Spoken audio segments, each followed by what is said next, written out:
இவ்வளவு பேரை இந்த அவையிலே பார்ப்பதற்கு உண்மையிலேயே ரொம்ப சந்தோஷமா இருக்கு. அவங்க ஒரு 3 வருஷமா கூப்பிட்டாங்கன்றது உண்மைதான். முன்னாடியே வந்திருக்கலான்னு இப்ப தோணுது.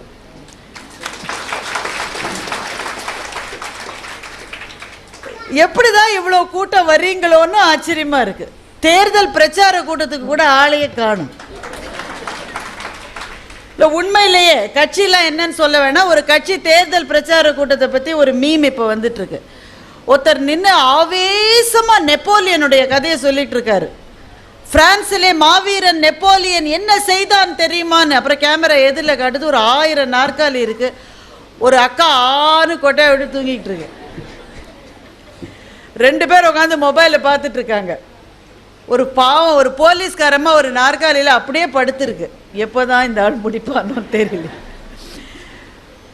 ஆனால் பறக்கிற அரசியல் பிரச்சார கூட்டங்களுக்கு கூட ஆள் வருவது கஷ்டமா இருக்கிறது. அதுவும் தேர்தல் சமயத்தில் என்கிற போது ஒரு நகைச்சுவை மன்றத்தினுடைய மாத நிகழ்ச்சிக்காக நீங்கள் இத்தனை பேர் வந்திருப்பதை உண்மையிலேயே என்னால் நம்ப முடியவில்லை. அதிலும் குறிப்பாக எத்தனை பேர் நின்று கொண்டிருக்கிறீர்கள். நின்று கொண்டிருக்கிற அத்தனை பேரினுடைய பாத கமலங்களுக்கும் என்னுடைய தனிப்பட்ட வணக்கம். வந்து பார்த்த பிறகு கூட எல்லாம் இடலப்பா கூட்டமா இருக்கு, 1.5 மணி நேரம் கையாங்கன்னு கத்திட்டு இருப்பாங்க. யார் நிக்கிறதுன்னு சொல்லிட்டு போகாம அப்பவும் விடாமல் நின்று கொண்டிருக்கிற உங்களை நினைக்கிற போது ஆச்சரியமாக இருக்கிறது. இப்படிப்பட்ட ஒரு மன்றத்தை கூட்டி பழக்கி நல்ல நகைச்சுவையை கொண்டு வர வேண்டும் என்று நினைக்கின்ற உங்களுடைய நோக்கம் உண்மையிலேயே பாராட்டுக்குரியது. எனக்கு முன்னாலே திரு ராஜா சார் பேசினார். எவ்வளவு வருத்தங்கள் பாருங்க அவருக்கு வாழ்க்கையில். ஏகப்பட்ட வருத்தம். என்னவோ அவர் யதார்த்தமா சொல்லிட்டாரு. நடிகைகளுக்கெல்லாம் இவர் அப்பாவா நடிக்கிறார். உண்மையை தானே சொன்னார். நீங்க என்ன கதாநாயகனா நடிச்சிங்க? பின்ன உண்மையை சொன்னா கூட சில பேருக்கு பொறுக்கிறது இல்லை. அதுல என்னவோ அவருக்கு கொஞ்சம் கூட விருப்பமே இல்லாத மாதிரி. அவருடைய வாழ்நாள் உயிர் ஆசை ஒன்று இருக்குங்க, இன்னும் நிறைவேறல. என்ன நினைக்கிறீங்க? இன்னும் நயன்தாராக்கு அப்பாவா நடிக்கல. அதைத்தான் அவர் எப்படியோ ஊகிச்சு சொல்லியிருக்காரு. இவருக்கு அது பிடிக்கல பாருங்க. அவர் என்னவோ போடுற போக்கில் பேச்சுலக தேவதைன்ட்டாரு. உடனே அவருக்கு அது பிடிக்கல. தேவதைனோடனே வயசு கம்மின்னு அவர் சொன்னதான் நினச்சிக்காதீங்க. வயசான தேவதைகள் கூட இருக்கலாம் தானே அப்படின்னு வச்சுக்கோங்க. அப்புறம் சொல்கிறாரு போலீஸ் செக்கிங்கில் மாட்டினவங்க. அது சத்தியம். அது ஒன்றும் பொய்யில்லை அவர் சொன்னது. அது எல்லாம் வட இந்திய போலீஸ்காரர்களாக இருக்காங்களா? எதுக்காக அவரை கூப்பிட்டு பேசுகிறீங்க? இதெல்லாம் ஒரு உத்தி, மற்றவங்களுடைய பேச்சை ஒன்றும் இல்லாமல் பண்ணுறதுக்காக. இந்த வட இந்திய போலீஸ்காரங்களா இருக்காங்களா, அவங்களுக்கு எங்களை அடையாளம் தெரியல. நம்ம ஊருக்காரங்களா இருந்தால் உடனே பார்த்தவங்கள நாங்கள் டிவியில் பார்த்துருக்கோன்னா அப்போ நமக்கு கொஞ்சம் ஒரு பெருமையாக இருக்கும். எல்லாம் கேட்பாங்க, சார் நீங்கள் தானே சார்? சார் பார்த்துருக்கேன் சார் உங்களை. சார் ஒரு ஃபோட்டோ எடுத்துக்கலாம் சார். எல்லாம் எடுத்துட்டு சார் உங்கள் பேர் என்ன அப்படிம்பாங்க. அவமானங்களில் எவ்வளவோ விதவிதமாக நாங்கள் அவமானப்பட்டிருக்கோம். இதில் அந்த பிரச்சனையே கிடையாது. ஏன்னா வட இந்திய போலீஸ்காரர்கள் பார்த்தாங்க. இவருடைய பேக் ஒன்று இருக்குது, அது பிஞ்சு போன பேக்குன்னு அவர் சொல்கிறாரு. அதை நம்பாதீங்க, காரில் தான் இருக்குது, போகும்போது உங்களுக்கெல்லாம் காட்டுறாத. இது அன்றைய நாட்கள் சினிமா பார்த்துருக்கீங்களா? நிறைய பேர் தலையே ஆட்ட மாட்டேன்றீங்க. பாக்யராஜ் நடித்த படம், அதில் எப்போ பாரு ஒரு ஹார்மோனியத்தோடய அவர் திரிவார், பார்த்துருக்கீங்களா? இவர் அது மாதிரி அந்த ஹார்மோனியம் மாதிரியே ஒரு பேக் வச்சுருக்காரு. எப்போவும் அந்த பேக்கோட தான் போவார். அந்த பேகுக்குன்னு ஒரு சில தனியான குணங்கள் இருக்குங்க. நீங்கள் சரியாக கவனிக்கணும் நான் பேசுகிறத. இப்போ இந்த ஹார்மோனியம் மாதிரி ஒரு பேக்கு, அது இல்லாமல் எங்கேயே போக மாட்டார். இப்போவும் இருக்குது, காரில் இருக்காது. அதில் பழைய கால அம்புலி மாமா கதையெல்லாம் படிப்போம்ல, 7 கடல் 7 மலை தாண்டி ஒரு மரத்தில் இருக்கிற கிளியில் அவரோட உயிர் இருந்ததுன்னு. இவரோட உயிர் இவர் பேக்கில் இருக்குது. எப்பவுமே அந்த பேக்கை வச்சுப்பாரு. அந்த பேக்குக்குன்னு சில சிறப்பான அம்சங்கள் இருக்கு. என்ன அம்சம்னா, எந்த ஊரா இருந்தாலும் சரி, சென்னையிலேருந்து தூத்துக்குடியா இருந்தாலும் சரி, மதுரையிலேருந்து பாம்பேவா இருந்தாலும் சரி, அமெரிக்காவிலேருந்து இந்தியாவா இருந்தாலும் சரி, எல்லா ஏர்போர்ட் செக்கிங்லேயும் அந்த பேக் மாட்டோம். அது நாங்கள் ஒரு குழுவாக போவாங்க. சில பேர் 10 பேர் 12 பேர் கூட போவோம். நாங்கள் கல்யாண மாலைக்கெல்லாம் போகிறோன்னு வச்சுக்கோங்களேன். நாங்கள் பேசுகிறவங்களே ஒரு 6 பேர், மோகன் சார், மீரா மேடம், கேமராமேன், இந்த சவுண்ட் ரெக்கார்டிஸ்ட், அவர் இவருன்னு ஒரு ஜமாவாக போவோம். எல்லோரும் போய் வச்சுருப்பாங்க. அவங்க கேமராலாம் கொண்டு வருவாங்க, சவுண்ட் எக்யூப்மெண்ட்லாம் கொண்டு வருவாங்க. எல்லாம் செக்கிங்கில் டக்கு டக்கு டக்குன்னு போகும். ஒரே ஒரு பேக் மாட்டோம். என்னதான் உள்ளே வச்சிருக்காருன்னு இன்னும் சொல்ல மாட்டேன்றாரு. ஆனால் அந்த பேக்கை பார்த்து கூட அவங்க விட்டுட்டாங்க. அப்படி அதில் மறைவரைகள் ஏதோ இருக்கு போல இருக்கு அந்த பேக்கில். இவர் சார் பேசுகிற போது ஒரு அருமையான விஷயத்தை சொன்னார். சில சமயம் பட்டிமன்றங்களுக்கு கூட கூட்டம் ரொம்ப குறைவாக இருக்கும். எழுத்தாளர் சுஜாதா ஒரு முறை சொன்னார், தமிழர்களுக்கு எது ரொம்ப பிடிக்கும்னு அவரை கேட்டாங்க. அப்போ எழுத்தாளர் சுஜாதா சொன்னார், எதையுமே ரொம்ப அதிகப்படுத்தி சொல்லுவது தமிழர்களுக்கு ரொம்ப பிடிக்கும்னு சொன்னார். மிகைப்படுத்தி சொல்லுவது தமிழர்களுக்கு ரொம்ப பிடிக்கும். வரலாறு காணாத கூட்டம் என்று சொன்னால் மைக் செட் போடுறவரையும் சேர்த்து 3 பேர் இருந்தாங்கன்னு அர்த்தம்னு சொன்னார். எங்களுக்கு அந்த மாதிரியான எத்தனையோ அனுபவங்கள் உண்டு. மிக குறைவான நபர்களோடெல்லாம் கூட நாங்கள் பேசியிருக்கோம். ஆனால் இந்த மாதிரியான பெரும் கூட்டம் எங்களையும் எங்களுடைய நகைச்சுவையும் கேட்க வந்திருக்கிறது என்பது அவ்வளவு மகிழ்ச்சிக்கும் சந்தோஷத்துக்குமான விஷயமா இருக்கிறது. 2வது விஷயம் நான் ரொம்ப பாராட்டணும்னு நினச்சது, சிறப்பு விருந்தினர்களுக்கு சிறப்பு செய்யப்படும் அப்படின்னு அவங்க அனௌன்ஸ் பண்ணாங்க. உடனே எங்களை அறியாமலேயே எங்களுடைய கழுத்து ஒரு இன்ச்சு அப்படி முன்னாடி போகும். ஏன்னா அவ்வளவு பழக்கம் சால்வையை வாங்கி. இந்த கூட்டங்களில் சால்வை கொடுக்கறதை எப்போ தான் நிறுத்த போகிறாங்கன்றது எங்களுக்கும் புரியல. இந்த எல்லா கூட்டங்களையும் கொடுக்குற சால்வையும் சில சமயம் இந்த பெண்கள் வீட்டுக்கு வந்தால் கொடுக்குற ப்ளவுஸ் பிட் வச்சு கொடுப்போம், பார்த்துருக்கீங்களா? வெத்தலைப்பாக்கு, மஞ்சள் அதெல்லாம் வச்சு ஒரு ப்ளவுஸ் பிட்டு வச்சு கொடுப்போம். இந்த சால்வைக்கும் இந்த ப்ளவுஸ் பிட்டுக்கும் ஒரு பொருத்தம் இருக்குது. என்னென்னா இது 2ஐயும் வச்சு தான் இந்த உலகம் உருண்டையானதுன்றதை நம்ம கண்டுபிடிக்க முடியும். ஏன்னா நம்ம கொடுப்பாங்க, நம்ம இதை வச்சுக்கிட்டு நம்ம என்ன செய்யறதுன்னு இன்னொருத்தருக்கு கொடுப்போம். அவங்க வீட்டுக்கு வரும்போது, அவங்க வீட்டுக்கு வேற யாராவது வரும்போது அவங்கள்ட்ட கொடுப்பாங்க. கடைசியில் பார்த்தா ஒரு நாள் நமக்கே திரும்பி வரும். இந்த சால்வையும் இப்படித்தான். என்ன செய்யறது? சால்வையோ அதுவும் நல்ல சால்வையா போத்துறோம்னு சொல்லி பல பல பல பல பல பல பலன்னு ஒன்றத்தை போத்துருவாங்க. பிள்ளைங்க சின்னதாக இருந்தால் சல்வார் கமிஸாக தைச்சு மாட்டலாம். இப்போ பிள்ளைங்கள்லாம் 3 வயசு பிள்ளையா இருந்தால் கூட மேலேயும் கீழே பார்க்குது. முன்னாடிலாம் 23 வயசு பொண்ணுக்கு அப்பா போய் மாப்பிள்ளை பார்த்துட்டு வருவார், இவர் தான் அப்படின்னா அம்மாவை இடிச்சிடிச்சு கேட்கும், யார் என்ன பார்த்துட்டு வந்திருக்காரு அப்படின்னு. ஆனால் இப்போ 3 வயசு பிள்ளைக்கு அந்த பிள்ளையை விட்டுட்டு நீங்கள் போய் ட்ரெஸ் வாங்கிட்டு வந்துட முடியாது. அதுக்கு தெரியாமல் நீங்கள் கடைக்கு போய் ட்ரெஸ் வாங்கி ஒன்று காமிச்சிங்கன்னா ஐ டோன்ட் லைக் பிங்க் முதல்ல சொல்லும். முந்தின நாள் மட்டும் பிங்கோடையே உயிர் வாழ்ந்தது தான். நீங்கள் வாங்கிட்டு வந்தீங்கன்னா அதுக்கு பிடிக்காது. இப்போ அவங்கள கேட்டு தான் நம்ம எல்லாமே செய்ய வேண்டியிருக்கு. இப்போ அதுங்களுக்கும் அந்த சால்வையால் நம்ம ஒன்றும் தைச்சி போடலாம் முடியாது. என்ன தான் செய்வது? அதை வைத்துக்கொண்டு அதோடைய ஒரே உபயோகம் இன்னொருத்தருக்கு கொடுக்கறது தான். அதனால் இப்போவும் அதை தான் செய்ய போகிறாங்கன்னு நினச்சிக்கிட்டு கழுத்தை 1 இன்ச்சு முன்னாடி தள்ளினோம். ஆனால் ரொம்ப ஆச்சரியப்படுகிற வகையிலே 2 பேருக்கும் புத்தகங்கள் கொடுத்திருக்கிறார்கள். ஒரு எழுத்தாளருக்கோ ஒரு பேச்சாளருக்கோ கொடுக்கப்படுகிற பரிசு என்பது புத்தகத்தை தவிர சிறந்த பரிசு எதுவுமே இல்லை என்பதை நிறைய ஆர்கனைசர்ஸ்க்கு இவங்க தெரிவித்திருக்கிறார்கள். புத்தகங்களை படிக்கிறதுனால தான் பேச முடியும். படிக்காதவர்களால் ஒரு மேடையிலே கூட புதிதாக ஒரு செய்தியை கூட சொல்லிவிட முடியாது. புத்தக வாசிப்பு என்பது எழுத்துக்கும் படிப்புக்கும் ரொம்ப ரொம்ப அடிப்படைங்க. கீழே கூட ஒரு புக் ஸ்டால் தான் வச்சுருக்காங்க. அது ரொம்ப மகிழ்ச்சியான விஷயமா இருக்குது. ராஜா சார் பேசுகிற போது இன்னொன்று சொன்னார், நம்ம ஒருத்தரோட ஒருத்தர் பேசிக்கிறதே ரொம்ப குறைவாக இருக்குன்னு சொல்லிட்டு. அது எவ்வளோ உண்மைன்னு நான் நினச்சி பார்க்குறேன். ஒரு வீட்டில் ஒரு அப்பா, ஒரு அம்மா, ஒரு பையன், ஒரு பொண்ணு, 4 பேர் ஹாலில் உட்காந்து பேசிகிட்டு இருக்காங்க. ஒருத்தரோட ஒருத்தர் இல்லை, அவங்கவுங்க மொபைலில் யார் யாரோடையும் பேசிகிட்டு இருக்காங்க. ஒரு அப்பா தன்னுடைய மகனுக்கு இமெயில் அனுப்பிச்சார், அன்புள்ள மகனே, நீ நலமாக இருக்கிறாய் என்று நான் நம்புகின்றேன். உன்னுடைய படிப்பெல்லாம் எப்படி போய்கொண்டிருக்கிறது? போன வாரம் கூட ஏதோ பரீட்சையெல்லாம் நடந்ததே, நீ நன்றாக எழுதியிருப்பாய் என்று நான் நினைக்கின்றேன். உன்னுடைய புத்தகங்களுக்கு ஏதாவது தேவை இருந்தால் சொல், நான் பணம் அனுப்பி வைக்கின்றேன். மற்றபடி வேறு விஷயம் இல்லை. கீழே நானும் அம்மாவும் நீ சாப்பிட வருவதற்காக 1 மணி நேரமாய் காத்து கொண்டிருக்கிறோம். வேற எங்கேயும் இல்லை, அந்த கழுதை மேலே ரூமில் தான் உட்காந்துருக்கு. ஏன் கூப்பிட முடியாதுன்னா கூப்பிடலாம், ஆனால் மனுஷ தொண்டை தானே நமக்கெல்லாம் இருக்கு. 10 தடவை வேணா கத்தலாம், அதுக்கும் மேலே கத்தினாலும் கேட்கல. ஏன்னா காதில் எப்போ பாரு 2 போட்டுட்டு இருக்காங்க. பெண்களுக்கு இந்த விஷயம் ரொம்ப இது காதில் போடாமலே வீட்டுக்காரருக்கு நம்ம பேசுறது எப்பவுமே கேட்காது.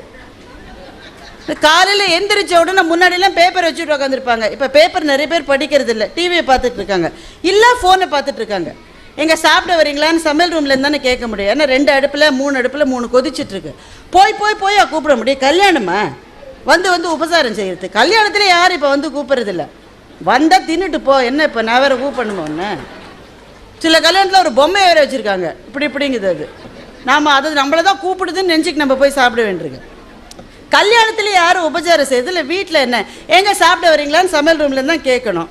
கொஞ்சமாவது ஐயோ ஒருத்தி சமையல் ரூமில் கஷ்டப்படுறாள் நினைக்கிற ஒரு பிறவி என்ன செய்யணும், வரேன்னு சொல்லணும். ஒரு சத்தமுமே இருக்காது. அதுக்கப்புறம் அந்த அம்மா 2 நட நடந்து கேட்கும். 3வது நட நடக்குது, ஏங்க சாப்பிட்றீங்களாம்மா, சாப்பிட வரீங்களா, சாப்பிட வரீங்களா அப்படின்னோடனே அந்த ஃபோனை கொஞ்சம் கீழே தள்ளி கூப்பிட்டியாங்க, கூப்பிடலையா கதறின்னு. இப்போ எவ்வளவு பேச்சுவார்த்தை குறைஞ்சு போயிடுச்சு பாருங்களேன். ஒரு முறை இதை நான் முன்னாடியே ஒரு மேடையில் சொல்லியிருக்கேன், ஆனால் இந்த இடத்துக்கு பொருத்தமாக இருக்குன்றதுனால திரும்ப சொல்கிறேன். எழுத்தாளர் ஜெயமோகன் இதை பதிவு செய்திருந்தார். மதுரையிலிருந்து நாகர்கோயிலுக்கு பஸ்ஸில் அவர் போயிட்டுருக்காரு. அவருக்கு அப்போ ஒரு 40-45 வயசு இருக்கும். அவரும் அவருடைய மனைவியும் பஸ்ஸில் உட்காந்து சீட்டில் பேசிக்கிட்டே போயிட்டுருக்காங்க. அவர் எழுத போகிற அடுத்த நாவலை பற்றியும் இதையை பற்றி பேசிகிட்டு இருக்காங்க. நடுநடுவில் சிரிப்பு பகிர்வு பேச்சு. கிட்டத்தட்ட 3 மணி நேரமா மதுரையிலேருந்து நாகர்கோவில் போகிற மட்டும் 5 மணி நேரம் கூட ஆகும். அவ்வளோ நேரம் பேசிக்கு போயிருக்காங்க. அப்போது இறங்கின உடனே பின்னாடியிலேருந்து வந்து நீங்கள் எழுத்தாளர் ஜெயமோகன் தானே அப்படின்னு கேட்டிருக்காரு. ஆமாம் அப்படின்னா உடனே அடுத்த கேள்வி என்ன இருக்குன்னு நினைக்கிறீங்க? நம்ம ஊரில் ஒரு எழுத்தாளர் பேச்சாளர் யாரை பார்த்தாலும் உங்களுடைய அடுத்த படைப்பு என்ன, உங்கள் புத்தகம் என்ன, நீங்கள் பேசினது எனக்கு பிடிச்சது, இதெல்லாம் சொல்கிறத விட அவங்க தோற்றத்தை பற்றி அவங்க வாழ்க்கையை பற்றி கேட்கறதுக்கு தான் ரொம்ப விருப்பம். அதனால் உடனே அவர் கேட்டார், கூட வந்திருக்கிறது யாரு? இவர் கொஞ்சம் அவரை மேலே கீழையும் பார்த்துட்டு என்னுடைய மனைவி இவங்கண்ணா. மனைவியோடைய இவ்வளவு நேரம் பேசிட்டு வந்தீங்க அப்படின்னாரா? கேட்டவுடனே நமக்கு ரொம்ப சிரிப்பாக வருது. ஆனால் உண்மையிலே அழுவதற்கான ஒரு விஷயம் கூட இதுதான் இல்லையா? திருமணத்துக்கு முன்னாலேயே ஒரு வேளை காதலித்திருந்தால்னு வச்சுக்கோங்க, இல்லை வீட்டில் நிச்சயம் பண்ணியிருக்காங்க, நிச்சயம் பண்ணதுக்கும் கல்யாணத்துக்கும் நடுவில் கொஞ்சம் கேப் இருக்குது, ஒரு 3 மாதம் கேப் இருக்குன்னு வச்சுக்கோங்க. இப்போ உடனே என்ன செய்கிறாங்க, அடுத்த நிமிஷம் அந்த கல்யாண மாப்பிள்ளை அந்த பொண்ணுக்கு தனியாக ஒரு ஃபோன் வாங்கி கொடுத்துட்றாரு. உங்கள் 2 பேரும் கல்யாணத்துக்கு முன்னாடி பேசி பேசி பேசி பேசி பேசி இந்த சில சமயம் போர்வையெல்லாம் போத்திக்கிட்டு உள்ளேயே வந்து டெக்ஸ்ட் பண்ணிட்டு இருக்காங்க. நம்ம 2 கண்ணாடி போட்டு டெக்ஸ்ட் பண்ணாலும் சில சமயம் தப்பாக அடிக்கிறோம்.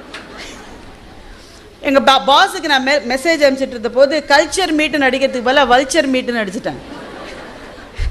நம்ம எவ்வளோ கண்ணாடி போட்டாலும் நமக்கு தெரியல, அவங்களுக்கு நல்லா தெரியுது. போய் போர்வையை போட்டு இப்படி டெக்ஸ்ட் பண்ணிக்கிட்டே இருக்காங்க. பேசி பேசி பேசி பேசி அந்த நாட்களினுடைய இனிமை மனசிலே தோய்வதற்கு முன்னாலேயே சலிப்பும் அலுப்பும் வருகிற அளவுக்கு பேசுகிறார்கள்.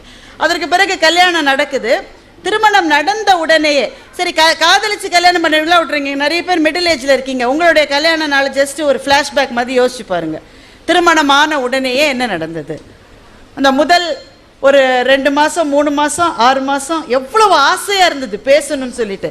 வீட்டில் வந்து அதற்கான சூழ்நிலை இல்லாட்ட போது ரகசியமாக பேசுவதில் என்ன ஒரு இன்பம் இருந்தது. அந்த மனைவி வந்து நாங்கள் வந்து ஃப்ரெண்ட்ஸோடு நான் நாகர்கோயிலுக்கு பிக்னிக் போனேன் தெரியுமா அப்படின்னு சொன்னாக்கா, அப்படியா பிக்னிக் போனியா, எவ்வளோ பேர் போனீங்க? 32வது தடவை கேட்குறாரு. ஒவ்வொரு முறையும் அந்த அம்மா எல்லா தகவல் கூட சொல்லுது. நான் கத்திரிப்பூ கலர் சூரிதார் எங்கள் அப்பா வாங்கி கொடுத்துருந்தாரா, அதை போட்டுக்கிட்டு நான் போயிருந்தேன், அங்கே போனப்போ இது நடந்து எல்லாத்தையும் புதுசாக கேட்ட மாதிரி அப்படியா அப்படியா அப்படியான்றாரு. திருமணம் நடந்து ஒரு 5-6 வருஷத்துக்கு பிறகு ஒருத்தருடைய மொபைலில் அவர் எவ்வளவு நேரம் ஒரு கால் அட்டன் பண்ணுறாருன்றதை வச்சு நீங்கள் வந்து யாரும் பேசிக்கிறாங்கன்றதை வந்து நீங்கள் கண்டுபிடிக்கலாம். ஒரு 2 செகண்டில் பிஸியாக இருக்கேன் அப்புறம் பேசுகிறேன் அப்படின்னு வச்சா சத்தியமாக வீட்டுக்காரம்மா ஃபோன் பண்ணியிருக்கேன்னு. ஏன் பேச்சு அவ்வளோ குறைஞ்சு போகுது?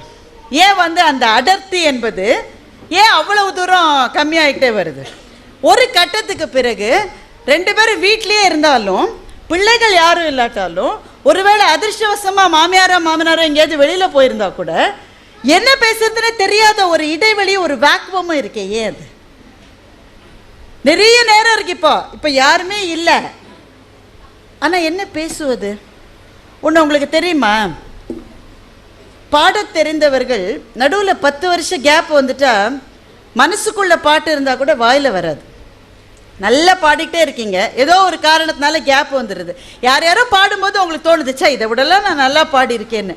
ஆனால் அந்த கேப் வந்துட்டதுனால மனசுக்குள்ள பாட்டு இருக்குமே தவிர வாயில் வர முடியாது.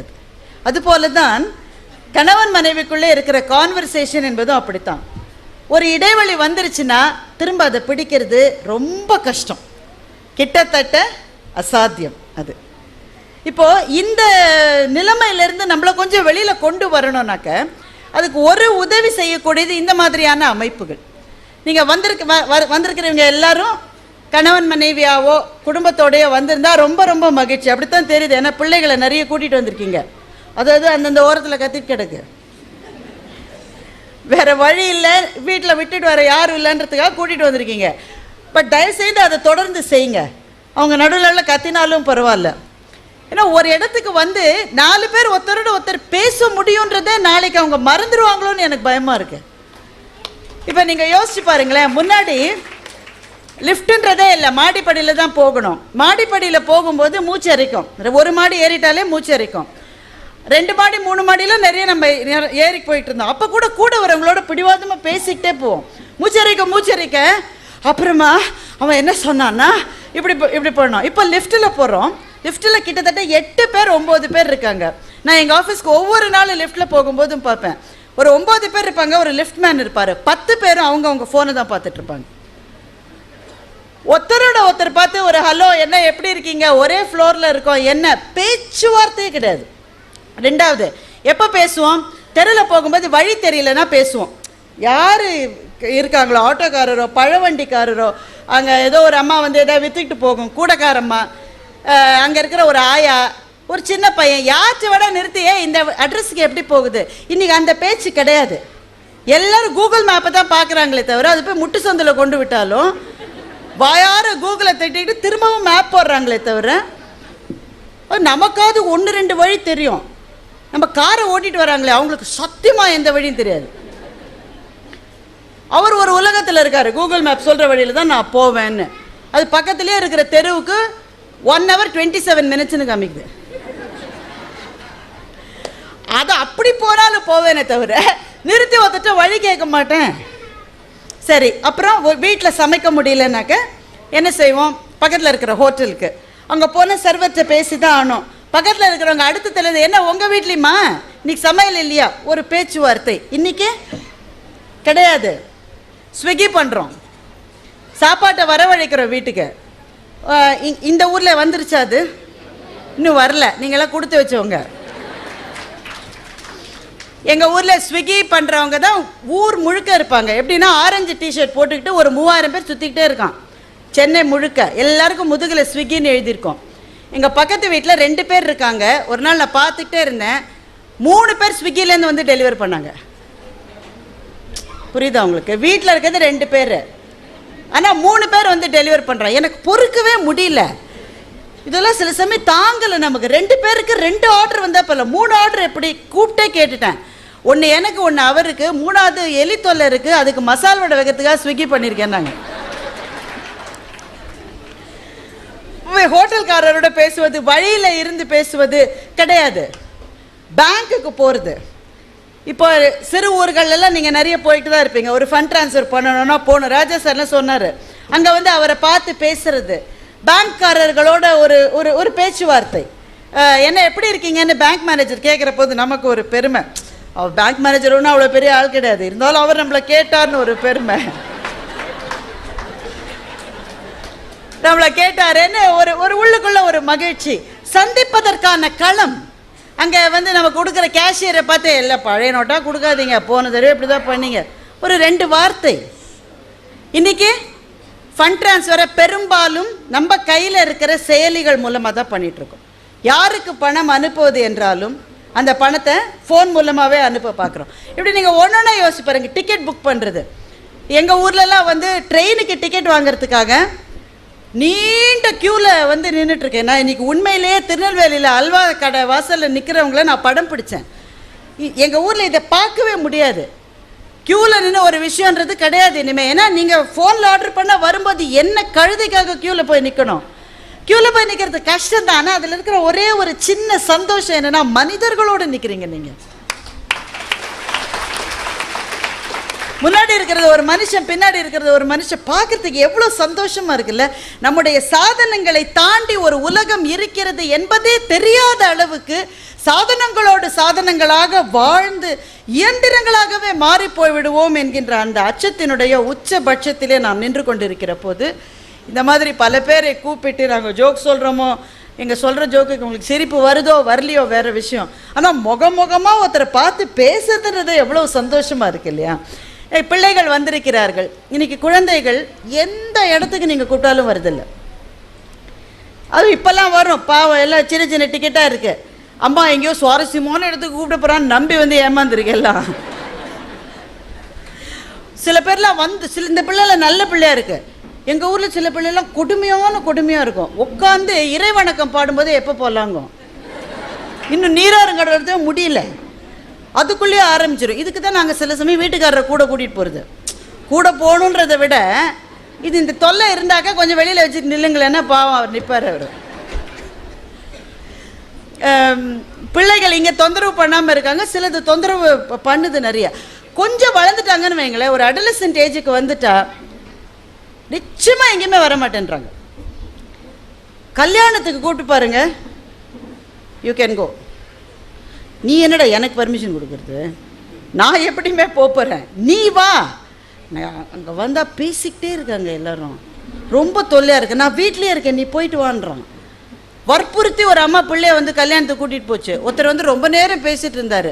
பையன் கேட்டால், இந்த அங்கிள் யார் ரொம்ப நேரம் பேசிக்கிட்டு இருக்காருன்னு. அடப்பாவி, நிஜமாவே அவன் தாண்டா உன் தாய் மாமன். எல்லாரையுமே அங்கிளுங்குதான், பால் போடுறவ அங்கிள், வீட்டு வாட்ச்மேன் அங்கிள், அத்தனை பேர் அங்கிள்ன்றதுனால உண்மையான அங்கிள்ன்ற வார்த்தை வந்து எப்படி செயலிழந்து போயிடுச்சு பாருங்க. பிள்ளைகள் இப்படி தீவுகளாக நிற்கிறார்கள். நம்ம பிள்ளைகள் படிப்பதும் வளருவதும் நமக்கு மகிழ்ச்சி தான்.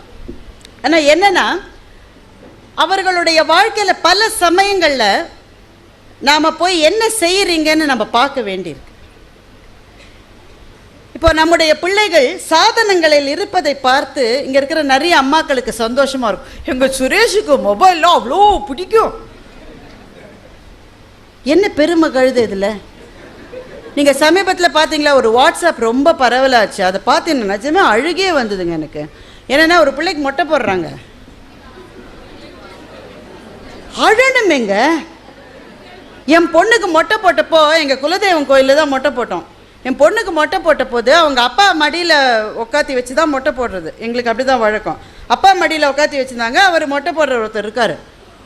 அவள் அலறல் இருக்கே, கோயிலில் இருக்கிற சாமியை தவிர எல்லோரும் வந்தாங்க.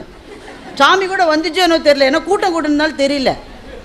அவங்க அப்பா கையை கடித்து மொட்டை அடிக்கிறவரை ஒரு உத விட்டால் அவர் தெரிச்சு போய் விழுந்தார். அவர் இப்போ அவளுக்கு 18 வயசாச்சு. நாங்கள் கோயிலுக்கு போகும்போது இன்னமும் நினைவு வச்சுக்காரு, இந்த பிள்ளை தானே என்னை உதச்சுதுன்றாரு. மொட்டை போட்டு அப்படி தான் அங்கே செய்யும் பிள்ளைங்க. எப்படி கத்தும், காது கத்தும் போது மொட்டை போடும்போது அப்படி அழணும். அது அந்த அழுகை தான் பலம். இந்த கழுதிக்கு அது கூட தெரியல, மொபைலை பார்த்துக்கிட்டே இருக்கும், மொத்தமாக மொட்டை அடிச்சுட்டான்.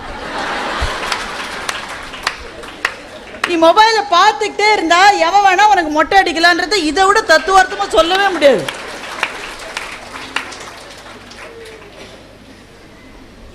சில பேர் 2 வயசு பிள்ளைக்கு சோறு கொடுக்கறதுக்கு மொபைலை கொடுக்குறாங்க. மொபைலை கொடுத்தா படப்படன்னு சாப்பிட்ருணும். ஒரு விதத்தில் உண்மைதான், நம்ம சமைச்சிருக்கிற லட்சணத்துக்கு வேறு வழியே இல்லை. அதனால தான் பல ஆண்கள் கூட மொபைலை பார்த்துக்கிட்டே சாப்பிட்றாங்க. அதில் மூழ்கிட்டால் என்ன சாப்பிட்றன்னு தெரியாது, உள்ளே போயிருன்றதுனால. ஆனால் தயவு செய்து இங்கே இருக்கிறவங்களுக்கு நான் இதை ஒரு அறிவுரையாக சொல்லலை, ஒரு ஆலோசனையாக தான் சொல்கிறேன். அறிவுரை சொல்கிற அளவு எனக்கு தகுதி இருக்கான்னு எனக்கு தெரியல. சாதனங்களை பிள்ளைகளுக்கு கொடுப்பதை 10 வயது வரை கண்டிப்பாக தடை செய்யுங்கள். கண்டிப்பாக. நோ ஃபோன்ஸ் அப்படின்னு நான் சொல்கிறேன்னு நினச்சிக்காதீங்க. இதை நான் சொல்லலை, இதை சொன்னது யார் தெரியுமா? இந்த உலகத்துக்கே ஃபோனை வழங்கி கொண்டிருக்கிற மிகப்பெரிய கம்பெனியான ஃபேஸ்புக்கினுடைய நிறுவனராக இருக்கிற ஜக்கர்பர்க் இதை சொல்றாரு.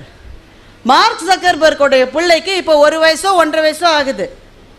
இந்த உலகத்தில் இருக்கிற எந்த போனையும் அவரால் பிள்ளைக்கு வாங்கி கொடுக்க முடியும். ஏன்னா அவர் தான் ஃபேஸ்புக்கினுடைய அதிபர்.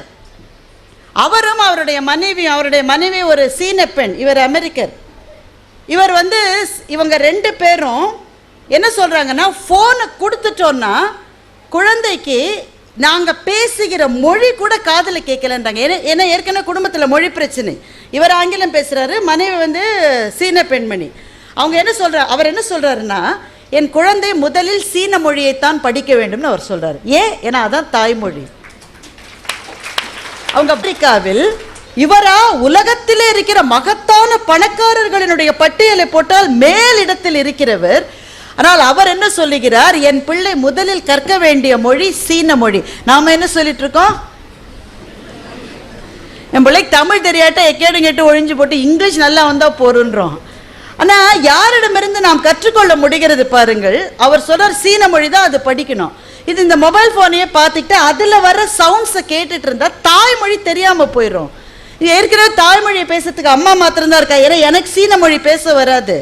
அம்மா ஒருத்தி தான் இருக்கா, அவளுடைய குரல் மாத்திரம்தான் காதல கேட்கணும், அப்பதான் அந்த மொழி வரும். அதனால் 10 வயது வரை என் பிள்ளையிடம் ஒரு சாதனத்தையும் நான் கொடுக்க மாட்டேன். I recommend you also do that என்று சொல்லுவது நான் அல்ல நண்பர்களை, மார்க் ஜக்கர்பர்க் சொல்லுகிறார். நானும் அதை ஒரு ஆலோசனையாக சொல்லுகிறேன். நல்ல வேளையாக என்னுடைய பிள்ளைகள் வளர்ந்து வருகிற போது, அவங்க சின்ன வயசுல இருக்கிறப்போ அப்பதான் போன் வந்துட்டு இருந்தது.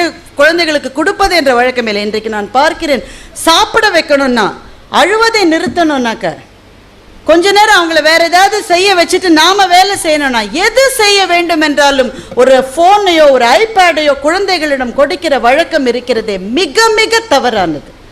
ஏனென்றால் அந்த குழந்தைகள் உலகம் என்பது 4 பேரோடு கலந்து உறவாட வேண்டியதுதான் ஒரு உலகம் என்கின்ற எண்ணத்தையே அவர்களுக்கு மறக்கடிக்கிற ஒரே விஷயம் சாதனம் தான்.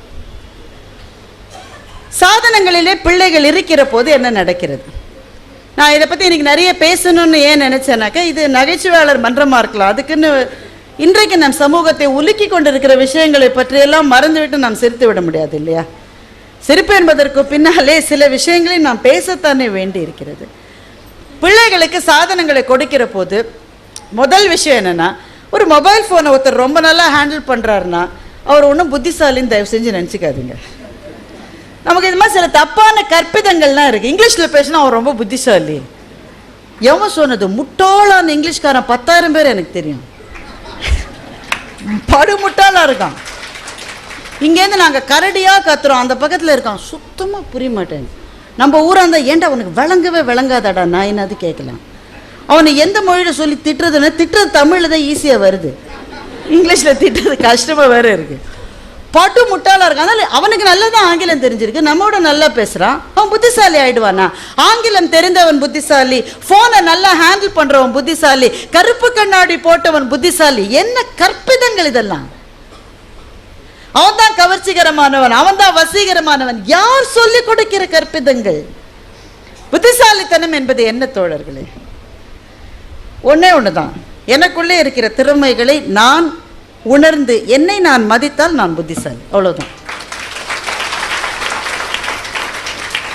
என்ன சின்ன சின்ன விஷயங்கள் ஒன்று சொல்லிட்டேன்.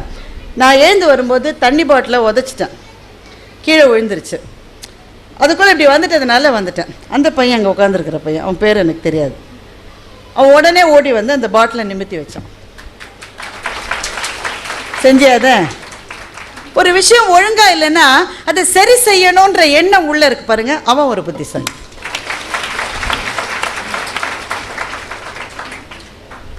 நம்மை சுற்றி இருப்பதில் ஏதோ ஒன்று சரியில்லைன்னா நான் போய் அதை சரி செய்யலாம். ஒரு தெருக்குழாய் திறந்தே இருந்தால் நான் போய் அதை மூடிட்டு வரலாம். ஒரு காலை வேளையில் ஸ்ட்ரீட் லைட் எரிஞ்சிட்டு இருந்தா எலக்ட்ரிசிட்டி டிபார்ட்மெண்ட்டுக்கு ஃபோன் பண்ணி, ஏன் காலை வேளையில லைட் எரிஞ்சிட்டே இருக்கு, ஏன் நிறுத்த மாட்டேன்றீங்கன்னு கேட்டா நான் புத்திசாலி. ஒரு துறை சார்ந்த அறிவு இருக்கிறவர்கள் தான் புத்திசாலிகள் என்பதே பொய், கற்பிதம். நாம் ஒவ்வொருவரும் நமக்கு பிடித்த விதத்தில், நமக்கு தெரிந்த விதத்தில் இந்த சமூகத்துக்கு ஏதாவது கொடுக்க முடிந்தால் நாம் புத்திசாலிகள். இப்போ இங்கே ஒரு குழந்தை வந்தது, அந்த குழந்தைக்கு கண்ணை கட்டிட்டு அந்த கலர்ஸை பார்க்க சொன்னாங்க. அந்த பிள்ளை அதை எப்படி செய்யுதுன்னு தெரியல. ஆனால் கண்ணால் தெரிந்து கொள்ள வேண்டிய விஷயத்தை மூக்கால் அவள் தெரிந்து கொள்ளுகிறாள். கண்களால் உணர வேண்டியதை அவள் நாசியால் உணர்கின்றாள். இது ஒரு மடைமாற்று திறமை. இது ஒன்றால் செய்ய வேண்டியதை இன்னொன்றால் செய்வது. இப்போ நீங்கள் இளையராஜா சாரோடைய இந்த பாட்டை கேட்டிருப்பீங்க, தென்றல் வந்து தீண்டும் போது என்ன வண்ணமோ மனசில். நம்ம நிறைய பேருக்கு பிடிச்ச பாட்டு அது. அவருடைய மிக மிக மிக அபூர்வமான பாடல்களில் அது ஒரு பாடல். அந்த பாடலினுடைய கான்செப்ட் என்ன, கண்ணு தெரியாத ஒருத்தி, பிறந்ததுலேருந்து அவளுக்கு கண்ணு தெரியாது. கண்ணே தெரியாத ஒரு பெண்ணுக்கு வண்ணம்னா என்னன்னு கேட்கிறா. அவ பிறந்ததுலேருந்து அவ எந்த நிறத்தையும் பார்த்ததில்லை. அவ கேட்கிறா வண்ணம் என்றால் எப்படி இருக்கும். கண்ணால் பார்க்க வேண்டிய வண்ணத்தை காதால் கேட்க வேண்டிய சங்கீதத்தின் மூலம் அவன் சொல்லிக் கொடுக்கிறான். அதான் அந்த பாட்டோடைய கான்செப்ட். ஒரு புலனால் உணர வேண்டியதை இன்னொரு புலனால் உணர்வது என்பது ஒரு இன்டெலிஜென்ஸ். அது அந்த பெண்ணிடம் இருக்கிறது. அது பாராட்ட வேண்டிய ஒரு விஷயம். இந்த மாதிரி திறமைகள் நம் ஒவ்வொருவரிடமும் இருக்கிறது. எனக்குள்ளே ஏதோ ஒன்று இருக்கிறது, உங்களுக்குள்ளே ஏதோ ஒன்று இருக்கிறது. மிக அபாரமாக ஒரு பெண்ணால் கோலம் போட முடியும். அப்படி பார்த்த உடனே அந்த கோலம் அப்படியே மலருது. 17 வருஷம் வச்சு சக்கு சக்கு சக்கு சக்குன்னு சுற்றி சுற்றி சுற்றி கோலத்தை முடிக்கிறா. எனக்கு அது பயங்கரமாக இருக்குது. நான் என்னோட இன்ஜினியரிங் டிராயிங் பண்ணுற மாதிரி இந்த பெரிய இதெல்லாம் வச்சு கேம்பஸ்லாம் வச்சு போட கூட என்னால் அதை போட முடியாது. அவங்க சர்வ சாதாரணமாக அதை செய்துவிட்டு போகிறார்கள். இதைத்தான் ஔவை சொன்னால், எல்லாருக்கும் ஒவ்வொன்று எளிது என்று ஔவை சொன்னாள். அவரவர்களிடம் இருக்கிற அந்த திறமையை வளர்க்க வேண்டிய பொறுப்பு நமக்கு வேண்டும் என்றால், நமக்கு முதல் தேவை என்னன்னாக்க, பேரண்ட்ஸுக்கும் சில்ட்ரனுக்கும் நிறைய கம்யூனிகேஷன் இருக்கணும். நமக்கு தெரியணும் முதல்ல நம்ம குழந்தைக்கு என்ன வருதுன்னு சொல்லி. அவர்கள் ஒரு ஃபோனை பார்த்து கொண்டு, நாம் ஒரு ஃபோனை பார்த்து கொண்ட ஒரு வாழ்க்கையை வாழ்ந்து கொண்டிருந்தால் நம்முடைய பிள்ளைகள் நமக்கு ஸ்ட்ரேஞ்சர்ஸாகவே இருப்பாங்க. நம்மால் அடையாளம் கண்டுபிடிக்க முடியாதவர்களாகவே நம்முடைய பிள்ளைகள் இருப்பார்கள். நம்ம வீட்டில் தான் சாப்பிட்றான், நம்ம வாங்கி கொடுக்குற துணியை தான் போடுறான், நான் தான் ஸ்கூல் ஃபீஸ் கட்டுறேன், நான் தான் டியூஷனுக்கு கொண்டு போய் விடுறேன், ஆனால் அவன் யாருன்னு எனக்கு தெரியல. இப்படி அம்மாக்கள் இருக்கிறார்களா? இருக்கிறார்கள் என்று நான் நினைக்கிறேன். இல்லைன்னா போலீஸ் ஸ்டேஷன் வாசலில் போய் என் பிள்ளை என்ன தப்பு பண்ணான்னு கேட்கிற அம்மாக்கள் இருக்கிற போது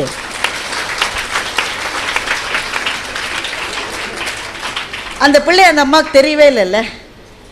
அவளுடைய மனசுக்குள்ளே இருக்கிற மகன் பச்சை மண்ணு, எதுவுமே தெரியாது. ஆனால் உண்மையில் யாரை சமூகத்திலே அவள் உலவ விட்டிருக்கிறாள்? உங்கள் பிள்ளைகளை உங்களுக்கு தெரியுமா? Do you know your children? உங்கள் பையனுக்கு 5 வயசு இருக்கலாம், 10 வயசு இருக்கலாம், 15 வயசு இருக்கலாம், 20, 30 வயசு இருக்கலாம். Do you know your children? பிள்ளைகளோடு தேவையானது என்னன்னா கம்யூனிகேஷன். அவ்வளோதான். இப்போ அம்மாக்கள் ரொம்ப என்ன பண்ணுவாங்கன்னா, ரொம்ப குறிப்பாக அம்மா மகனுக்குள்ள தான் இந்த பிரச்சனை ரொம்ப ஜாஸ்தி. நம்முடைய சமூகம் ஆண் பிள்ளைகளை உயர்த்தி உயர்த்தி உயர்த்தி உயர்த்தி பேசுகிற சமூகம். அதனால் அம்மாக்கள் என்ன நினைக்கிறாங்கன்னா, ஒரு மகன் வந்து அப்படியே கடவுள் பேக்கேஜ் பண்ணி கிஃப்ட் ராப் பண்ணி மேலே லேபிள் ஒட்டி கொண்டு வந்து கொடுத்தவன்னு நினைக்கிறாங்க. But do we really know our children? அவன் யார், அவன் ஃப்ரெண்ட்ஸ் யார், அவன் எதுக்காக பேசுகிறான், அவனுக்கு எப்படி காசு வருது, அவன் எப்படி இந்த மாதிரி பேண்ட்டெல்லாம் போடுறான், அவன் எப்படி இந்த மாதிரியான கூலிங் கிளாஸ்லாம் வாங்கியிருக்கான், என்ன விஷயம்? இது எங்கே ஆரம்பிக்குதுன்னா சின்ன வயசில் ஆரம்பிக்குது. சின்ன வயசில் மகேஷ் இது என்னடா இது, இந்த ஒரு ஃபோன் வரைச்சையே இன்னொரு ஃபோன் வந்தா 2 பேரோட சேர்ந்து பேச முடியுமாமே, அது எப்படிடா அப்படின்னு ஒரு அம்மா கேட்குறான்னு வச்சுக்கோங்களேன். சும்மா 2 காலையும் லிங்க் பண்ணால் அந்த அம்மாவுக்கு தெரியல. அந்த அம்மா முட்டாளெலாம் கிடையாது. அது ஒரு சாம்பார் வச்சா தெருவே மணக்குது. அது ஒரு இன்டெலிஜென்ஸ் தானே. ஃபோனில் கால் மர்ச் பண்ண தெரியலன்றது ஒரு பெரிய விஷயமா? சொன்னால் தெரிஞ்சுக்கிறோம். ஒரு தடவை சொன்னால் புரியலன்னா 2 தடவை சொன்னால் புரியிடும். அப்பவும் புரியலையா 10 தடவை சொல்லி கொடுன்னு கேட்கணும். நீங்கள் இந்த பையன் உடனே சொல்கிறான், உனக்கு இதெல்லாம் வராது, சும்மா ஏதாவது செய்யணும் என்கிட்ட சொல்ல சும்மா நீங்கள் உன்னை இந்த அம்மா என்ன சொல்லணும் ஏய் என்ன மரியாதைலாம் பேசுகிற? சின்ன வயசில் உன்னோட கிளாஸில் உனக்கு 3 போட வராது. எப்போ பாரு 3 இப்படி போட்டுட்டு இருந்த நீ. உங்கள் டீச்சர் உன்னை கூப்பிட்டு கம்பால் அடித்து வெளியில் கிளாஸ் வெளியில் நிற்க வச்சுது. நான் 2 நாள் உட்காந்து உன்னோட 3 போட்டு போட்டு போட்டு உனக்கு 3ன்றதை நான் சொல்லி கொடுத்தேன். அப்போ நான் சொல்லி கொடுத்தேன்ல, இப்போ எனக்கு நீ சொல்லிக் கொடு. இந்த மரியாதை குறைச்சலா பேசுகிற வேலையை வச்சுக்காது. அம்மானா என்னை கிள்ளிக்கிறீ அவனுக்கு என்று கேட்டால் நீங்கள் மிகச்சிறந்த தாய். ஏன்னா அம்மாவை மதிக்காத ஒரு பிள்ளை தெருவில் போகிற எந்த பொண்ணையும் மதிக்க மாட்டான்.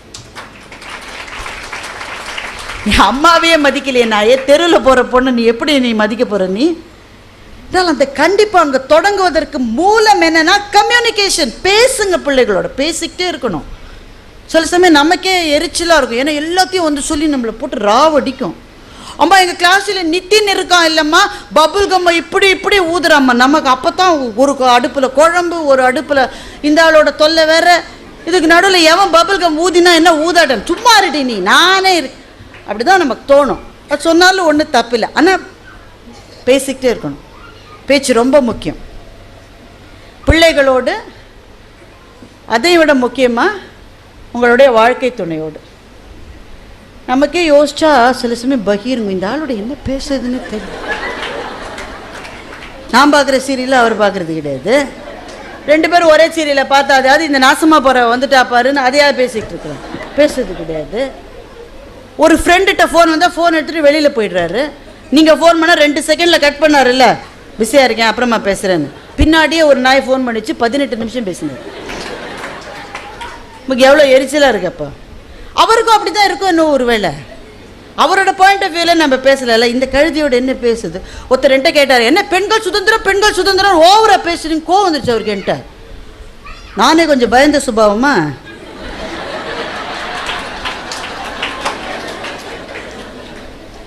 ஏன் சார் அப்படி சொல்கிறீங்க? என்ன என் ஒய்ஃப் எல்லாங்க கல்யாணம் வந்தப்போ எப்படி இருந்தா தெரியுமா? கோவில் கர்ப்ப கிரகத்தில் இருக்கிற அம்மன் மாதிரி இருந்தாங்க. கல்யாணம் எவ்வளோ நாள் ஆச்சு? 22 வருஷம் ஆச்சு, 22 இயர்ஸ். இப்போ எப்படி இருக்காங்கண்ணே? வாசலில் இருக்கிற துவாரபாலகி மாதிரி இருக்கான்ற. ஏன் சார் கத்துறாங்க சில பெண்கள் நடுவயதில்? கத்துறாங்கல்ல, என்ன சொன்னாலும் இரிட்டேட் ஆகிறாங்கல்ல. அது உங்கள் மேலே இருக்கிற வெறுப்புனால இல்லை, அவங்க அன்பை நீங்கள் புரிஞ்சுக்கலையன்ற ஆற்றாமையினால தான் அந்த சட்டம் இருக்கு. ஒரு உயிருக்கு கொடுக்க வேண்டிய கவனத்தை நீங்கள் கொடுக்கல. சில பேர் கவனத்தை கொடுக்குறேன்னு அது ஒரு தப்பு தப்பாக கொடுப்பாங்க. இப்போ பட்டிமன்றத்தில் நாங்கள் சொல்கிற ஜோக்கு இது. ஒரு அம்மா தினம் வர்றீங்கல்ல, சோத்தை வைக்கிறல்ல, அப்படியே திருட்டு அப்படியே போவேன். சில சமயம் சட்டி தலையில் போட்டுடலாமான்னு இருக்கும். நமக்கு நல்லா இல்லைன்னா அது சொல்லி தொலைய. தினம் சொன்னால் ரொம்ப கேட்டால் என்ன சொல்லுவாங்க? நல்லா இருந்தது நல்லா இருந்தது, எங்கள் அம்மா செய்கிற மாதிரி இல்லைம்மா. உங்கள் அம்மா பிக்சர்லேயே இல்லை. இப்போ உங்கள் அம்மா நல்லா செஞ்சாங்களே நான் கேட்டேன். இப்போ எங்கள் அம்மா கூட தான் நல்லா செஞ்சாங்க. தினம் நான் சொல்லிக்கிட்டே இருக்கேண்ணே, உங்கள் அம்மா மட்டும்தான் நல்லா செய்வாங்களே, எங்கள் அம்மா கூட தான் நல்லா செய்வாங்க. நான் செய்யறது எப்படி? அதான பேச்சுங்க. தினம் அந்த அம்மா கேட்டது. ஒரு நாள் சாப்பிடும்போது திடீர்னு அவருக்கு நினைவு வந்தது, ஐயோ தினம் கேட்பாளே, இன்னைக்கு சாம்பார் சூப்பர்மா அப்படின்னாரு. அந்த அம்மா வெறி ஆயிடுச்சு. ஏன்னா அன்னைக்கு உடம்பு சரியில்லைன்னு பக்கத்து வீட்டிலேருந்து சாம்பார் வாங்கியிருக்கு.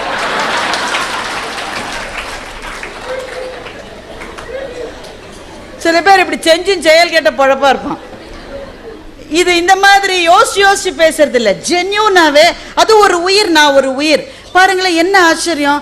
இப்போ மிடில் ஏஜில் இருக்கிற போது அது தேவையாகவே இல்லை. அது இன்னும் சமைச்சு வைக்குது, நான் சாப்பிட்றேன், நான் காசை கொடுக்குறேன், நான் போகிறேன், அது போகுது. இன்னும் ஒரு 20 வருஷம் கழிச்சு பாருங்களேன், திடீர்னு சுற்றி இருக்கிறவங்க யாருமே இருக்க மாட்டாங்க. பிள்ளைகள்லாம் அதாவது வேலைக்குன்னு போயிடும், நம்ம கூட இருக்க போகிறது இல்லை. இருக்குன்றீங்க, அதோடைய வாழ்க்கை எங்கெங்கேயோ இருக்குங்க. நம்ம போய் அதை பிடிச்சி இழுக்க முடியுமா? பிடிச்சி இழுத்தா நமக்கு தான் இன்சன். நீ போயிட்டு வாடான்னு எனக்கு பல அம்மாக்கள் அதுவே அனுப்பிச்சிரு. இந்த பிள்ளைகள் இருக்கிற மட்டும் இந்த அம்மா பொத்தி பொத்தி பொத்தி வளர்த்துது. நான் இப்போ சில வீடுகளை பார்த்துருக்கேன்.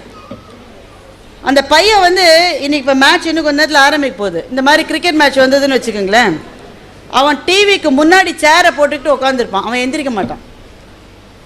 அவனோட அப்பாவையும் அங்கேயே உட்காந்து வச்சிருக்கான், பாட்டியை வேற உட்காந்து வச்சிருக்கான். ஏன்னா பாட்டி உட்காந்தா லக்கான். அப்பதான் தோனி அவுட் ஆகாம இருக்காராம். அதுக்கு தெக்கா வடக்கா தெரியல பாட்டிக்கு. ரொம்ப நேரமா பாத்ரூம் போகணுடானது, கொன்றுவேன் இப்ப எழுந்தா தோனி அவுட் ஆயிடுவாருன்றான். பாட்டி அமுக்கி உட்காந்து வச்சிருக்கான், லக்கான். அதுக்கு இந்த அம்மா என்ன பண்ணுது, அடுப்புல தோசை சுட்டு கொண்டு வந்து போடுது. அந்த அம்மா ஓடின ரன் தோனி ஓடி இருந்தா நம்ம ஆஸ்திரேலியாவோட ஜெயிச்சிருப்போம் முன்னாடியே. அப்படி பார்த்துக்கிட்டா. அப்புறம் என்னாச்சு, எங்க சுரேஷ் இருக்கான்ல, அவனுக்கு சமையல் ரூமே எங்கன்னு அவனுக்கு தெரியும். என்ன பெருமை கழுது அவனுக்கு இதுல. அவனுக்கு கல்யாணம் பண்ணி வச்சாங்க. அந்த பொண்ணு என்ன பண்ணுது, அது முதல் நாள் சும்மா கிச்சனுக்கு வந்து பம்மாத்து போனோம். ஒரு பிள்ளைக்கு சமைக்க தெரியல, இப்போ ஒன்றுத்துக்குமே சமைக்க தெரியல. ஏன்னா அதாவது வீட்டில் ஸ்விக்கி பண்ணிருக்கு போல இருக்கு. ஆனால் ஒரு ஷோ காட்டணும்ல, அது மாதிரி வந்துட்டு அத்தை நான் எதாவது ஹெல்ப் பண்ணலாமா அப்படி ஒரே ஒரு வெங்காயத்தை எடுத்தது. உடனே பின்னாடியே அவன் வந்துட்டான், டார்லிங் எதாவது ஹெல்ப் வேணுமான்னு. அவளே இன்னும் ஹெல்ப் பண்ண ஆரம்பிக்கல. நீ எதுக்காக அவளுக்கு அதுக்குள்ளே ஹெல்ப் பண்ணுற? யாரு? சமையல் ரூம் எங்கேயே தெரியாத ஒரு பார்ட்டி இருந்தது, அந்த பார்ட்டி அது வந்திருக்கு. இவளுக்கு எரியுது வயத்தை. ஏண்டா இவ்வளவு நாள் நான் உனக்கு சுட்டு சுட்டு கொண்டு வந்து போட்டேனே, ஒரு நாள் அது அம்மா ஹெல்ப் வேணுமான்னு கேட்டியா? ஒரு கொத்தமல்லி பச்சை மிளகாய் வேணும்னு எவ்வளவு நாள் கேட்டிருக்கேன், அசைன்மெண்ட் இருக்கு, இப்போ மாத்திரம் என்ன எதுவுமே பண்ணாத நீ. இன்னைக்கு அந்த பிள்ளை ஒரு வெங்காயத்தை எடுத்தோடனே பின்னாடியே வந்து ஹெல்ப் வேணுமான்னு நிற்கிறிய, பொங்குறா. அந்த வீட்டில் ஒரே ஒரு ஜீவன் மட்டும் சந்தோஷமா இருக்கு. எந்த ஜீவன்? இவ தோசையை போட்டப்போ ஒன்று தட்டோட நின்றுச்சு அந்த ஜீவன். இவ சொன்னாலே வளர்ற பிள்ளை முதல்ல சாப்பிட்டு நீங்க வெயிட் பண்ணுங்கனாலே அந்த ஜீவன். படு நல்லா படு. இப்போ இந்த உறவுகளுக்குள்ளே இருக்கிற நெரிசல்களுக்கு கூட பல சமயங்கள்ல என்ன ஆயிடுறதுனாக்கா, தனியா போயிட்டா கூட பரவாயில்லன்னு இருக்கு. இப்போ அவங்களும் தனியா போயிட்டா கூட நம்மோடு பிறந்து நம்மை வளர்த்து நம்மை ஆளாக்கின பெற்றோர்கள் வாழ்நாள் முழுவதும் கூட வரப்போவதில்லை நண்பர்களே. ஒரு கட்டத்தில் விடை பெறத்தான் போகிறார்கள். சகோதரர்கள் எங்கேயோ இருக்காங்க. உயிருக்கு உயிரா பழகின நண்பர்கள் வேற வேற இடங்களுக்கு போயிடுறாங்க. பிள்ளைகள் பறந்து போய் விடுகிறார்கள். ஆனால் ஒன்று சத்தியம், வாழ்க்கையினுடைய நிறைவு நாள் வரையில் அவள் முந்துவாளா நீங்கள் முந்துவீர்களா தெரியாது. ஆனால் அவள் ஒருத்தி தான் இருந்து உங்களை பார்த்து கொள்ள போகிறாள். நீங்கள் ஒருவர் தான் இருந்து அவளை பார்த்து கொள்ள போகிறீர்கள். அவளுக்கு ஒண்ணுனாக்க அழக்கூட தெரியாம, ஆண்களுக்கு அழ தெரியாது, பேசவும் தெரியாது. எவ்வளவு பிரச்சனை பாருங்களேன். பெண்ணா பிறந்ததுக்கு நீங்க எப்போ வருத்தப்பட்டிருக்கீங்களா? ஒரு இன்டர்வியூல என்ன கேட்டாங்க, ஒரு நாள் கூட வருத்தப்பட்டதில்லை. அழ முடியும்ல, எவ்வளவு பெரிய வரம் அது. இங்க இருக்கிற ஆண்களுக்கு அதனுடைய சுகம் தெரியாது. ரொம்ப கஷ்டமா இருந்தா என்ன பண்ணுவீங்க? பயங்கரமா கோவப்பட்டு எல்லாத்தையும் எரிச்சல் பண்ணி வீட்டெல்லாம் உடைச்சு கொஞ்சம் கூட கோவம் குறையவே குறையாது உங்களுக்கு. ஆனால் எங்களுக்கு பயங்கர டென்ஷனாக இருந்தாக்க ஒரு 20 நிமிஷம் நல்லா அழுதோட வச்சுக்கோங்க, ரொம்ப ஜாலியாகிடும். திரும்ப வந்து உங்களோடய பேசுவோம் நாங்கள். எவ்வளோ பெரிய வரம் பார்த்தீங்களா அது. அவளுக்கு கண்ணில் ஒரு சொட்டு தண்ணி வரும், அவருக்கு அதுவும் வராது. அவள் சொல்லுவா, ஒருவேளை நான் போயிட்டேனாக்க நீங்கள் என்னதான் செய்வீங்களோம்பா, அதை கூட அவருக்கு சொல்ல தெரியாது. ஆனால் அந்த 2 பேருக்குள்ளே இருக்கிற புரிதல் இருக்கே, அந்த நேரத்தில் அபரிமிதமாக இருக்கணும். அந்த நேரத்தில் கூட இல்லைன்னா என்ன அர்த்தம்னா, கடந்து போன 40 வருஷங்களை ஒருவரோடு ஒருவர் பேசிக்கொள்ளாமலேயே ஓடிவிட்டீர்கள் என்று அர்த்தம். ஒவ்வொரு பிடி உணவையும் கடித்து சுவைச்சு ரசித்து தான் சாப்பிடணும். ஒரு பிடி இன்னொரு பிடியை துரத்துற மாதிரி சாப்பிட்டுட்டோன்னு வச்சுக்கோங்களேன், என்ன சாப்பிட்டோன்னு நினைவு இருக்காது. வாழ்க்கையும் அப்படித்தான். 40 வருஷம் வாழ்ந்து முடிஞ்ச பிறகு என்ன செஞ்சோன்னே தெரியாத ஒரு நிலைமை இருந்தால் எவ்வளோ பயங்கரம் இல்லை. அதனால் நிறைய பேசுங்க, உங்கள் பிள்ளைகளையும் பேச சொல்லுங்கள். பேச்சு ஒன்று தான் மனித உறவுகளினுடைய உயிர் நாடி. மனம் ரோஜாப்பூ போல இருந்தால் வார்த்தைகள் மனம் வீசும் என்று கீட்ஸ் என்ற கவிஞர் சொன்னார். ரோஜாப்பூ போல மனம் இருக்கணும்னா, மனம் வீசுகிற வார்த்தைகள் வரணும்னா பேசுவதற்கான முயற்சி இருக்கணும். இங்கே நிறைய பிள்ளைகள் இருக்கீங்க, நான் இதை சொல்லிட்டு முடிச்சுக்கிறேன். உங்கள் அப்பாட்டியோ அம்மாட்டியோ எப்போவாவது போய், பிள்ளைங்க மாத்திரம் இல்லை, நீங்கள்லாம் கூட, உங்களுக்கெல்லாம் யாருக்கெல்லாம் அப்பா அம்மா இருக்கு, உங்களை கொடுத்து வச்சவங்க, சந்தோஷமாக இருங்க, ரொம்ப மகிழ்ச்சி. எவ்வளோ வயசு வேணால் இருக்கலாம். ஒரு ஃபோனை பண்ணி இல்லை நேரில் இருந்தால் பக்கத்துலேயே போய் அம்மா கையை பிடிச்சிக்கிட்டு அப்பா கையை பிடிச்சிக்கிட்டு ஐ லவ் யூன்னு சொல்லுங்கள். அது சொல்ல கூச்சமாக இருக்கு, ஏன்னா நம்ம சொல்லி பழகலை, கணவன் மனைவிக்குள்ளே சொல்லி நம்ம பழகலை. அது சொல்ல முடியலன்னா, எனக்கு ரொம்ப உன்னை பிடிக்குமான்னு சொல்லி கன்னத்தை கிள்ளி ஒரு முத்தமாவது கொடுங்க. உடனே அந்த அம்மா சொல்லு, சிப்பா லூசு என்னடா ஆச்சு, கோட்டி பையன், உங்கள் ஊரில் கோட்டின்னு தானே சொல்லுவீங்க, கோட்டி பையங்கோ. அதை கேட்டால் எவ்வளோ நல்லா இருக்கும்ல. எங்கள் அப்பா கோட்டின்னு சொல்லுவார். அந்த வார்த்தையை கேட்கணுன்னு ஆசையாக இருக்கு, வாய்ப்பில்லை இனிமே. சந்தோஷமான இந்த மனநிலையில் நான் முடிப்பதற்கு முன்னால், என்னுடைய மகாகவி பாரதி உங்கள் ஊர்க்காரன், கோவில்பட்டிக்காரன். அவன் கோவில்பட்டிக்காரன்றதை காமிச்சிக்கிட்டே இருப்பான். புல்லாங்குழல் கொண்டு வருவான் அமுது பொங்கி ததும்பும் நற்கீதம் படிப்பான். பாட்டை பாடுறதுன்னு திருநெல்வேலிக்காரன் கோவில்பட்டிக்காரன் ஒரு நாளும் சொல்ல மாட்டான், பாட்டை படிக்கிறதுன்னு தான் சொல்லுவான். அமுது பொங்கி ததும்பும் நற்கீதம் படிப்பான் என்று சொல்லி தான் எந்த மண்ணை சார்ந்தவன் என்று காட்டினானோ பாரதி, சுட்டும் விழி சுடர்தான்றதுக்கு ஆத்திரம் கொண்டவர்க்கே கண்ணம்மா சாத்திரம் உண்டோடினா. நான் ரொம்ப நாள் அந்த ஆத்திரம்ன்ற வார்த்தைக்கு கோவம்னு அர்த்தம் நினச்சிட்டு இருந்தேன்.